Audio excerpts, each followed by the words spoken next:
Hello everyone, welcome back to our YouTube channel Aruna Vantillu. ఈరోజు ఒక rice ఐటెంతో నేను మీ ముందుకు వచ్చేసానండి. అదేంటంటే టొమాటో రైస్. సో కావాల్సిన ఇంగ్రీడియంట్స్ ఏంటో చెప్తాను.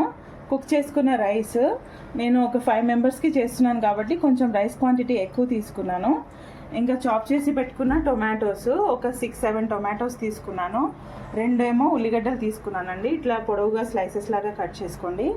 గరం మసాలా, వాష్ చేసి పెట్టుకున్న కరివేపాకు, బిర్యానీ ఆకు, దాల్చిన చెక్క, ఒక 4 ఇలాచీలు, ఇంకా పోపు దినుసులు, ఫ్రెష్గా కడిగి పెట్టుకున్న పుదీనా, జింజర్ గార్లిక్ పేస్ట్, ఇంకా పసుపు, కారం, ధనియాల పౌడర్, ఉప్పు.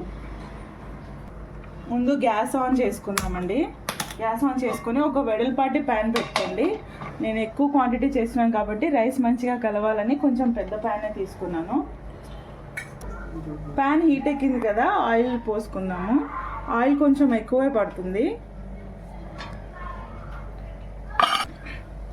ఆయిల్ హీట్ అయిపోయిందండి. ఇప్పుడు బిర్యానీ ఆకు, దాల్చిన చెక్క, ఇలాచి, ఇంకా పోపు దినుసులు వేసేసుకుందాం. ఇది కొంచెం ఫ్రై అయిన తర్వాత ఆనియన్ యాడ్ చేసుకుందాం.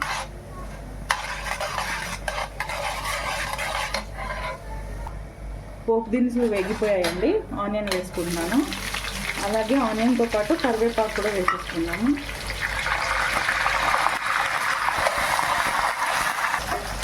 ఆనియన్ ఒక 2 మినిట్స్ మగ్గాలండి. ఇది మూత పెట్టేసుకున్నాము. ఇప్పుడు ఆనియన్ వేగాయో లేదో చూసుకుందాము. వేగిపోయాయండి, చాలు. కొంచెం లైట్గా పింకిష్ కలర్ వస్తే చాలు. సో ఇట్లా ఆనియన్ వేగిపోయిన తర్వాత జింజర్ గార్లిక్ పేస్ట్ వేసుకున్నాము. జింజర్ గార్లిక్ పేస్ట్ వేసుకున్నాక మంచిగా కలిపేసి ఒక 2 మినిట్స్ వరకు దీన్ని ఫ్రై చేసుకున్నాం. జింజర్ గార్లిక్ పేస్ట్ వేగిపోయిందండి. మంచి స్మెల్ వచ్చిన తర్వాత మనం ముందు వాష్ చేసి పెట్టుకున్నాం కదా పుదీనా వేసుకున్నాము. పుదీనా వేసుకుంటే మంచి ఫ్లేవర్ వస్తుందండి రైస్కి. ఈ పుదీనా కూడా మొత్తం డ్రై అయ్యేలాగా ఫ్రై చేసేసుకున్నాము. ఒక 2 మినిట్స్ వరకు ఫ్రై చేద్దామండి. ఇలానే చూడండి, పుదీనా మంచిగా వేగిపోయింది కదా. ఇప్పుడు టొమాటో కూడా యాడ్ చేసేసుకున్నాము. టొమాటోతో పాటు అన్ని స్పైసెస్ కూడా వేసేసుకున్నాము. కారం, ఉప్పు, పసుపు, ఇంకా ధనియాల పౌడరు. ఇదంతా మంచిగా కలిపేసి ఒక 10 మినిట్స్ వరకు మంచిగా కుక్ చేసుకున్నామండి. టొమాటోలన్నీ సాఫ్ట్ అయిపోవాలన్నమాట. సో దీని మీద మనం మూత పెట్టేద్దాము. 10 మినిట్స్ తర్వాత చూద్దాం. ఇప్పుడు టొమాటో ఉడికిందో లేదో చూసుకున్నాము.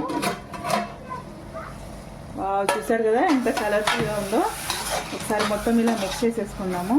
మీకు ఇట్లా టొమాటో పీసెస్ లాగా కాకుండా ప్యూరీ చేసుకొని వేసుకున్నా కూడా బాగానే ఉంటుంది. ఇట్లా టొమాటో పీసెస్ కనిపించకుండా ఉండాలంటే నేను కొంచెం మ్యాషర్తో మ్యాష్ చేసేస్తాను టొమాటోస్ని. సో అప్పుడు మనకు తినేటప్పుడు పెద్ద పెద్ద పీసెస్ రాకుండా మంచిగా టేస్టీగా ఉంటుందన్నమాట. ఇప్పుడు కొంచెం గరం మసాలా యాడ్ చేసేసుకుందాము. మ్యాష్ చేసేసాను చూడండి ఎంత కలర్ఫుల్గా, ఎంత బాగుందో. ఇట్లా సైడ్స్కి అంతా ఆయిల్ వచ్చేసేయాలి, అప్పుడే ఇది కుక్ అయినట్టు.